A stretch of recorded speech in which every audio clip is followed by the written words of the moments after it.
Um, I'm concerned that our congregation's lack of respect for the leadership of the church will greatly impact our ability to move forward with the decisions of the SLT.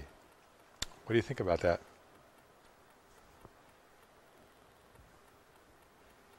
Is there a disrespect for the leadership, and what can the leadership do to change that?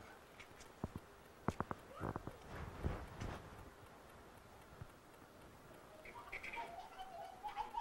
think that's why there's an SLT team, so it doesn't all fall on the leadership of the church. Yeah. Well, I hope that as we do this, every group is represented in the SLT, so there shouldn't be as much conflict as there might be when decisions are made without everybody being heard. Yeah.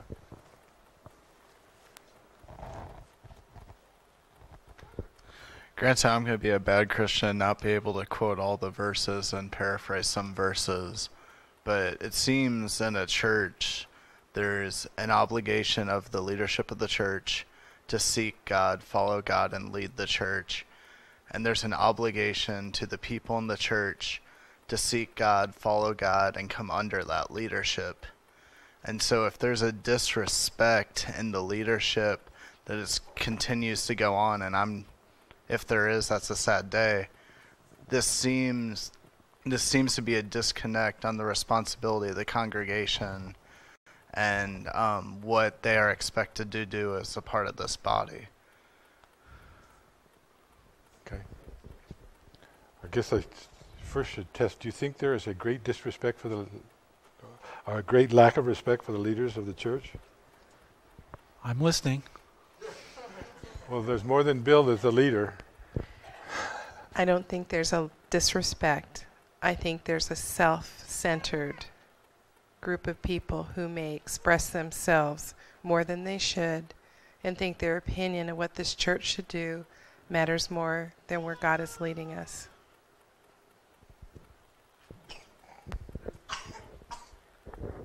And I think as far as this group goes, the important part you said was reaching the consensus. And the other part was the last thing he had of his bullets was to promote it to the congregation. It's part of our responsibility as members of the team to promote it so it doesn't look like it's just coming from the top. That they knows that it is a consensus of the team, we're all in agreement, and we're all selling it.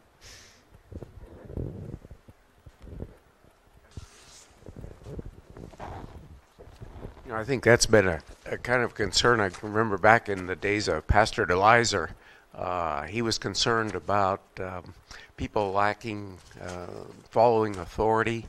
I guess because of our training and engineers and all that sort of thing, we always think we can probably do it better and so forth. And there is probably some lack of respect there and a reluctance to follow the authority. But we need to educate the congregation that this is a church and this really is the way it needs to be. Pastor's our authority, and we need to fall in line there under biblical principles. I've kind of outlived the average stay of a pastor here at Immanuel. Pastors are typically here about 7 years, and then the church is finding a new pastor, and I think I'm in my 8th year now. And there has been this mindset over the years. Well, pastor, you're gonna make your decisions, but we're gonna be here to pick up the pieces when you're gone, and we're always gonna be here. And I want to outlive that mentality. But that's probably adding to the frustration of existing ministry. Having said that, I have to admit I haven't always agreed with your decisions, and I thought they were your decisions, and they're not. And I stand confessing before you that I was wrong, because I'm not here for you, Pastor. I'm here for the Lord. But He has you here. And if I'm serving Him, then I'm going to support you, and I'll hold your hands up.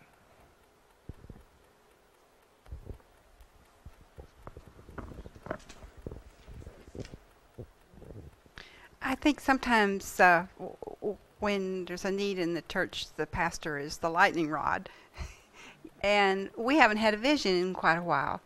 And so people, sometimes I don't think they can identify why they're unhappy or feeling disoriented. And I think as we get a vision, that'll take care of itself. And I just think that that's probably part of it. Is if you have ever been through a speech class and then you listen to someone give a speech, if it's not a good one, you know, you're taking it apart and putting it back together for the speaker. And but for the average person who didn't do a speech class, they might walk away and say, I don't know what was wrong. I didn't enjoy that, but they couldn't tell you why. And I think that may be where our congregation is right now, that they can't really, that they're not understanding that we need a vision. We just need to get collected together. And so sometimes, of course, we're the leadership, so it falls on us. But I think that will take care of itself as we go along. And I think that goes back to having patience, that there will be those who want something to happen real fast that have not been real happy. And we just have to ask them to keep waiting on the Lord, and we'll get there. So, you know, I showed you that chart of what a church growth and decline cycle is. And is there anybody here who doesn't know that Immanuel's in decline? Okay, you're not identifying yourself if you are here. So, a church that's in decline is not happy church. Just the fact that you know that you're in a church that's in decline will make you unhappy. So a lot of unhappiness comes from just the fact that you're part of a church that's having problems. There's so I think part of it is we're going to be more transparent so that there'll be less targets drawn on people for them being the one to blame for anything that you don't like. Kathy, can you turn off that heat? It's Yeah. getting warm up here. Maybe that last question made it really warm in here.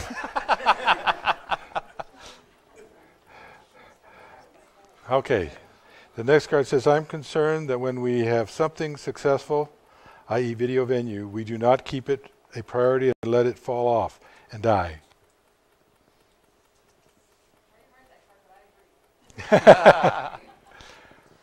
Well, you know, that's one of the things that happens when you don't have anybody watching the ship.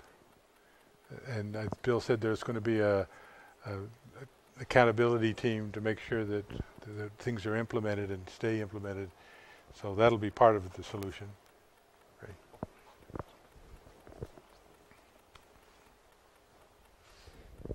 Well, the bottom line is it takes people to be involved to be able to have the different venues. Yeah. If you just want to come to church, sit in the pew, go home, things don't happen. Yeah, if that's all you want to do, you can probably find a church that'll let you do that. You know, as I thought back over the past 10 years or so, I think starting the Saturday night service was one of the most positive things this church did. I didn't give it much chance of lasting, but it really did, and I just kind of wonder whether we let the team that came in here maybe make that decision for us, because I thought that was a positive time. I thought The decision to stop we didn't have enough musicians to do both a Saturday night style service and a Sunday morning service. And personally, the Saturday night was wearing on me. I couldn't get out of town on Saturdays. I had to stay in town. So it was hard as a family for us to get out of town. My son was going into sports at the time, and a lot of games out of town on Saturday that I would have missed out on. And so that was one of the reasons, but we wanted to bring the Saturday night atmosphere to Sunday morning. But in order to do that, we couldn't clone the Saturday night team. They would have had to have done both, and that would have been too much.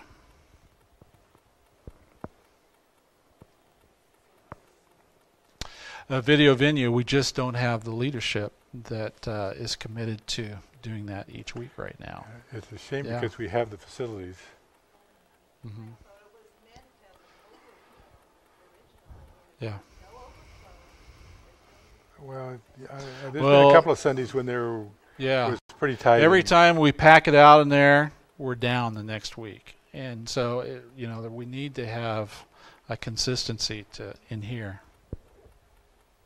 That's one of the things that was great on my heart was the overflow room, this being an overflow room. And one of the reasons why that was because there needs to be seats available in the sanctuary for a family of 4 to come and sit together. And so on Saturdays or Sundays or whatever, when we pack it out, there's no overflow now. And so next week they don't come back. Our visitors don't come back because they don't have a seat for them. We don't have a chair for them to sit together. And so it's very concerning to me that our church congregation doesn't see the need for volunteerism and get behind it. That's what I see as a big problem. Yeah. Well, I said there seems to be a leadership vacuum in the nation, not just in churches, everywhere. Okay.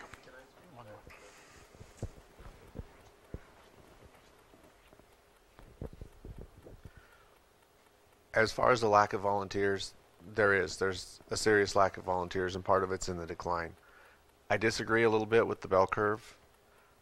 Courtesy of the Navy, I've been involved in several churches. Ministries, the bell curve absolutely represents. Things are hot, they're moving, they build, and then they plateau and they start to fall off. Successful churches, especially ones that have been established as long as this one, don't have a bell curve. They have a sine wave. A sine wave, up and down. Yeah. Right now, yes, I would agree, we're in a decline. When we turn it around, we get some people excited, congregation-wide, about what's going on and what's happening, and we show them that there is a place for them and a need, the volunteers will come back up. The trick is to get that excitement started. Yeah. Once you get it started, it's going to build on itself. And I think that's a great challenge for us. I hope I didn't mislead you in thinking that bell curve was a must. You can start a new bell curve anywhere on that cycle. My name's Marissa Penson. I'm the Awana commander. And you've probably seen me in front of the services asking for volunteers. And when he said that you get people excited and the volunteers will come, my heart skipped a beat because it's so true. In Awana, we were dying, and we went out there and I just kept asking and asking. And all of a sudden we have all these volunteers. There's so many people there. I mean, we don't have every position filled, but I mean, we have 4 leaders for the TNT boys and there's 4 boys, so I mean, it's amazing. And so now our next goal is to get the kids to come.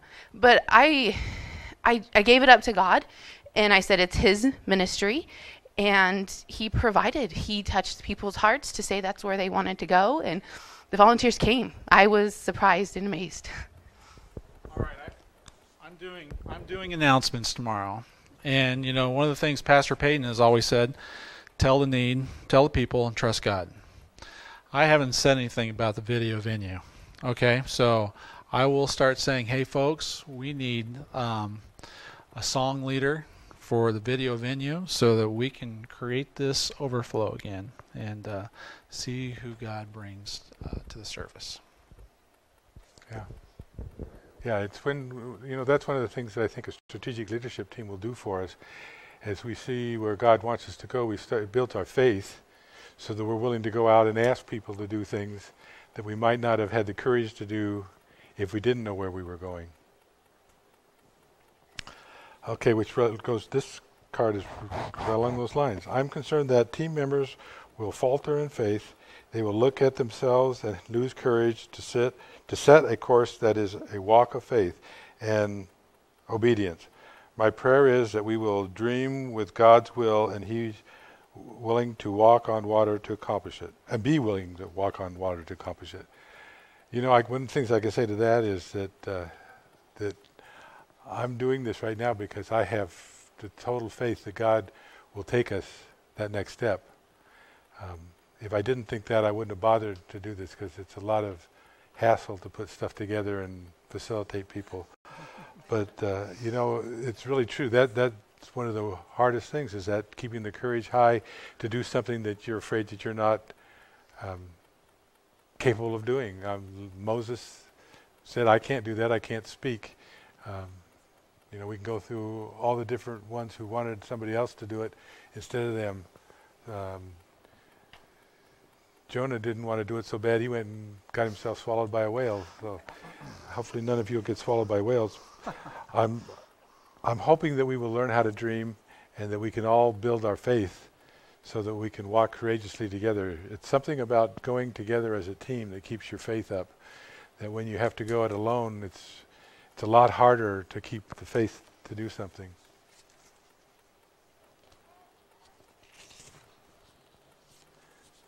No comments, okay. I'm concerned that many of our core foundation members are not here and don't see too many of our leaders, proactive members here. Well, I whoever wrote that, I joined with them. I was hoping more of them would be here. I don't know, do you have any comment on that? I think most of them were invited. Yeah, and you know, some are out of town today. There's conflict, but some of the core people that you would think would be part of this are not going to be a part of this. They're praying for us, but they didn't want to be a part of this. But yeah, how many of us are here today? How many do we have? 20? 24? Okay, so half are missing. All I can say is, again, you're here because God wanted you here. If he wanted them here, they'd be here. So where that could be a concern for us from our human point of view, I think this is one of those times we'll just have to go on faith that we're the right group.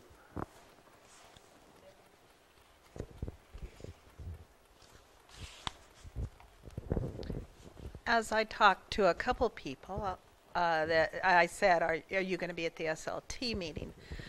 They had voiced different concerns to me, and I'm not going to voice some of the different concerns, but my answer was, and I think we need to encourage when we've talked to somebody, is that if you aren't there, your voice isn't heard, you know, and just encourage them for whatever reasoning they might not be here, that we all need to be a part to hear all the different voices and vision of this church, and just really encourage them to be a part. And it's not going to be we have an agenda, we have this or that. It's going to be working together to seek what God wants to lead us toward. You know, so take, you know, just encourage other people to join us. So does that mean we do have permission if somebody voices a concern? We can say you're welcome to join us on February 24th? Yeah. Okay. I don't think we prohibited anybody from coming to this meeting. Is there anyone on the team of pastors that is planning not to participate with the decisions of this group? Okay. Henry would be here, except he's moving his son today. Yeah. I'm not. Yeah. Life happens. Yeah.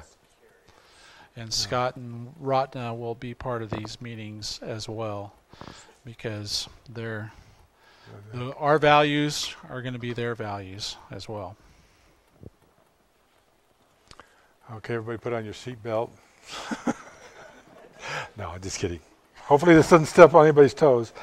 I'm concerned that our church seems to have a vocal group, which is probably a minority, who want Sunday services to be done their way. For example, music, volume, and style. We should be seeing the Lord's worship for what will minister to visitors, especially unchurched, unsaved, not fashioning a production for entertainment.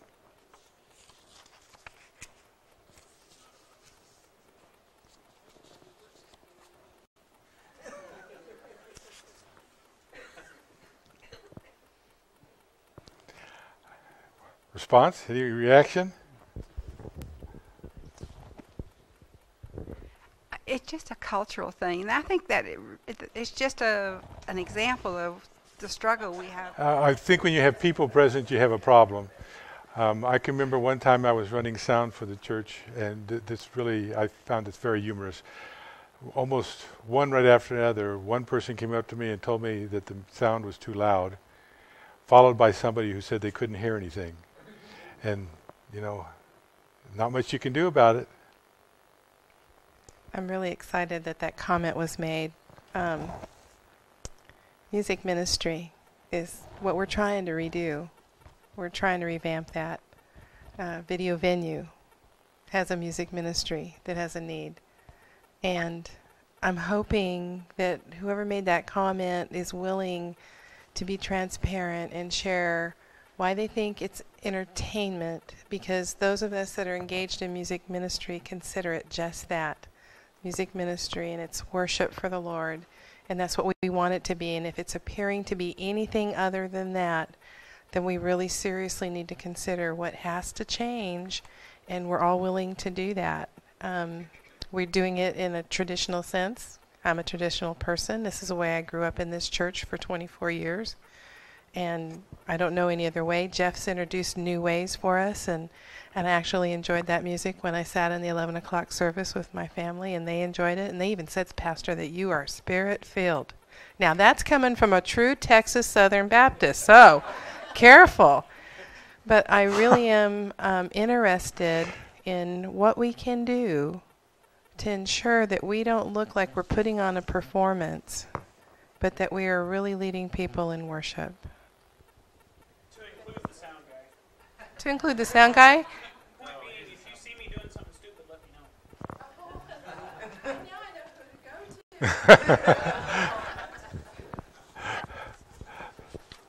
go to. Okay.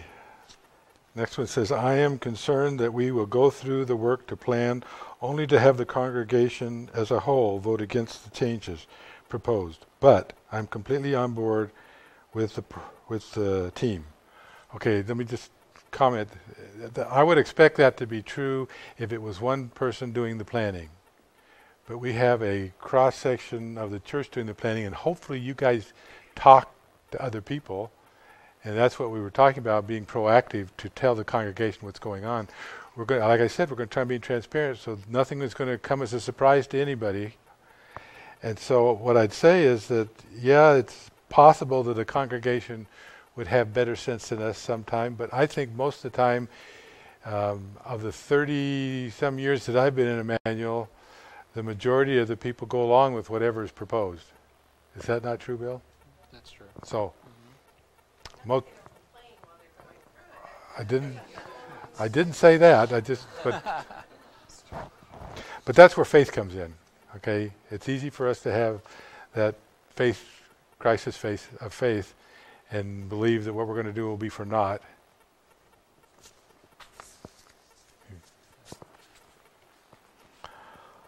Okay, we're almost through. I'm concerned that the attitude of our church family will be negative as we attempt to implement God's ministry at Immanuel, which will prevent the progress for change. Do you feel that way, all of you, or is it multiple people? I'm curious what you think it is that makes you think that the church is negative.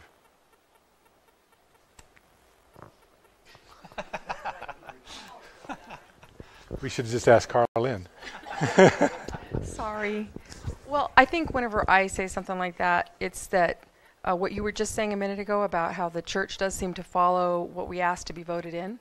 They do, but then they also vote with their feet differently. Mm-hmm. And that there's no volunteerism, we can't get things done. And so I think maybe the person who wrote that card, it wasn't me, when they say the negativity of the congregation, they're speaking of the lack of involvement, the lack of leadership, the lack of volunteerism, the lack of enthusiasm, what was the word? Apathy that our congregation seems to have. Nobody wants to greet, nobody wants to put out donuts or coffee or sing or lead something or do anything. How do you get people to do that? That's a good question. Anybody got an answer? Yeah. I think that to some certain degree, that's the whole purpose of this council here, because there is a lack of leadership, and it's the leadership that's going to have to step up, that's going to have to be able to, create that culture that are able to come alongside people and bring them along, and it just can't. You can't expect people in a congregation to just go ahead and do something or bring coffee or bring a pizza or lead things. This is the group here. We can't complain about whatever and expect that things are going to happen. We're going to have to be the ones to actually step up and actually make it happen. And people are waiting to be asked too. When there's a need expressed, people don't naturally think that they're qualified or they're capable, and it really requires us saying, you know what, you have the potential, you have the ability to do this, and can you do it? And when we ask in that way, then they're more willing to step up. Well, I've heard a lot of we don't have volunteers. I probably, if I went and counted, I have 150 volunteers for some of the over all my programs. So we have a church that does work. Growth would help that tremendously. Growth would help that. And people really have to be brought up as they volunteer. They have to be encouraged. They have to be known how important what they're doing is and how, so it all works together. And so we do have people working in this church. We do have volunteers, and we just need to grow.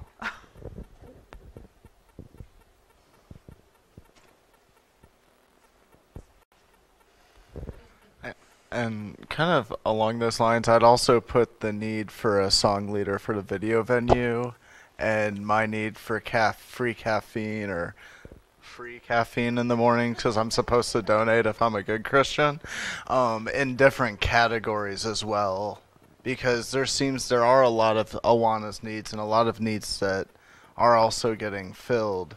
But I think for the most part, the church has to buy in. I mean, doesn't matter how excited the leadership of the church is, if the members are not seeking God, are not walking with Him, and are not bought into the mission, it really doesn't matter what else happens.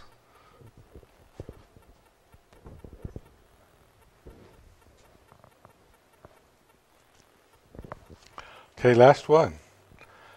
I'm concerned that the mission and vision for Immanuel will become a crisis in belief for me, for the church, and some will choose not to join. That could be true. And you just have to know that whenever you start doing anything different, there will be those who don't like what you're doing and you lose them. And then it says, what we say we will do,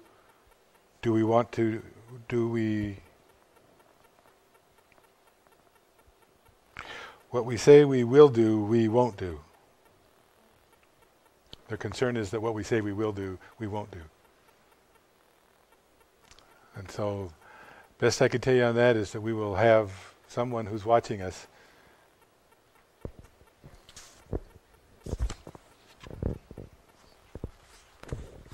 I think that's why we take it slowly. I think that's why we do Experiencing God and learn to fall in love with Jesus more and more every day. And when we fall in love with Jesus more and more every day, we don't see the water, we just see Him. I think we have to be prepared that there will be some tension because when we begin to put things together, there will be those who aren't on board with us, and we have to work at it.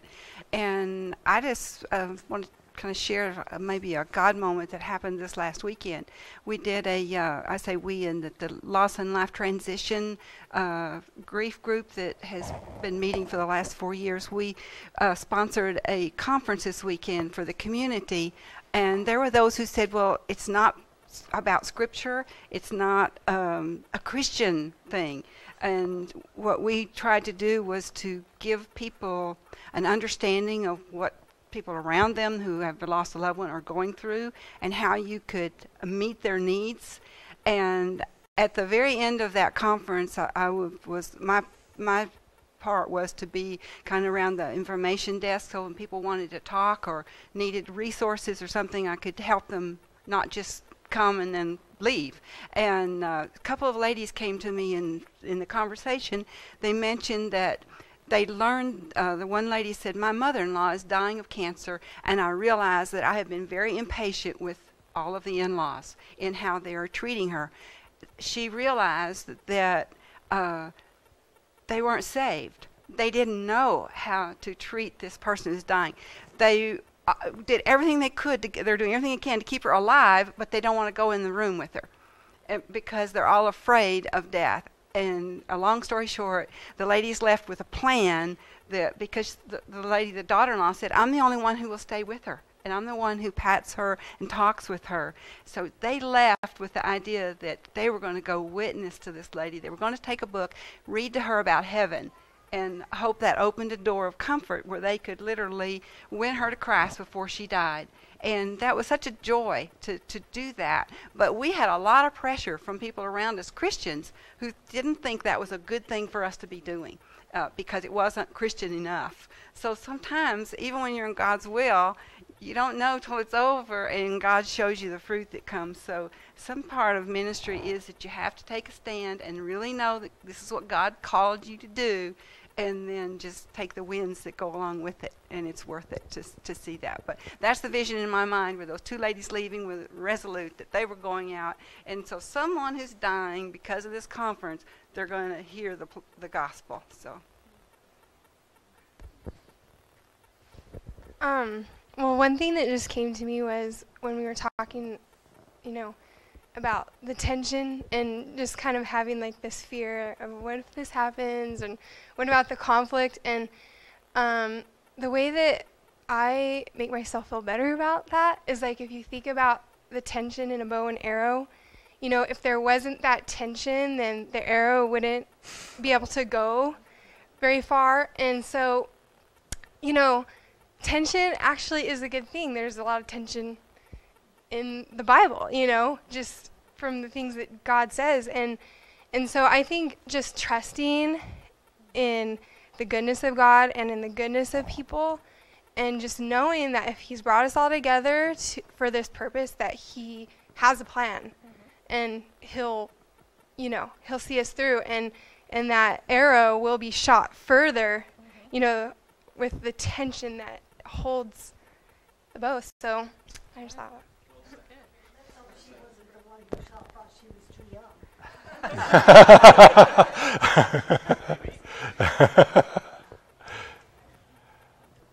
Okay, now that was all the cards, but I didn't think we'd get through them, but they were good comments. Anybody listening to all that have anything else they want to mention? Any other bothers? One over here.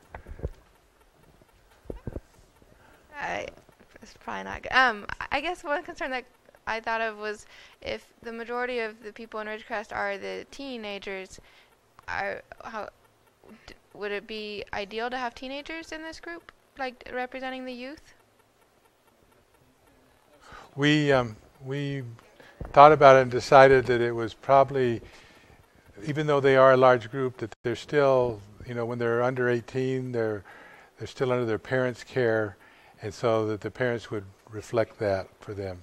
We did make sure there were people in the 18 to 25 group, though. I hope.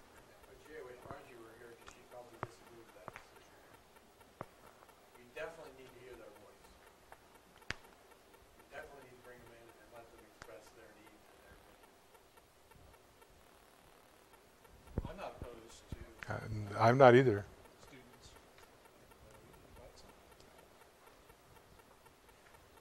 Remember, we don't make a decision without consensus. Yeah. So even if they're radical, we can handle it. We'll invite some teenagers. Okay.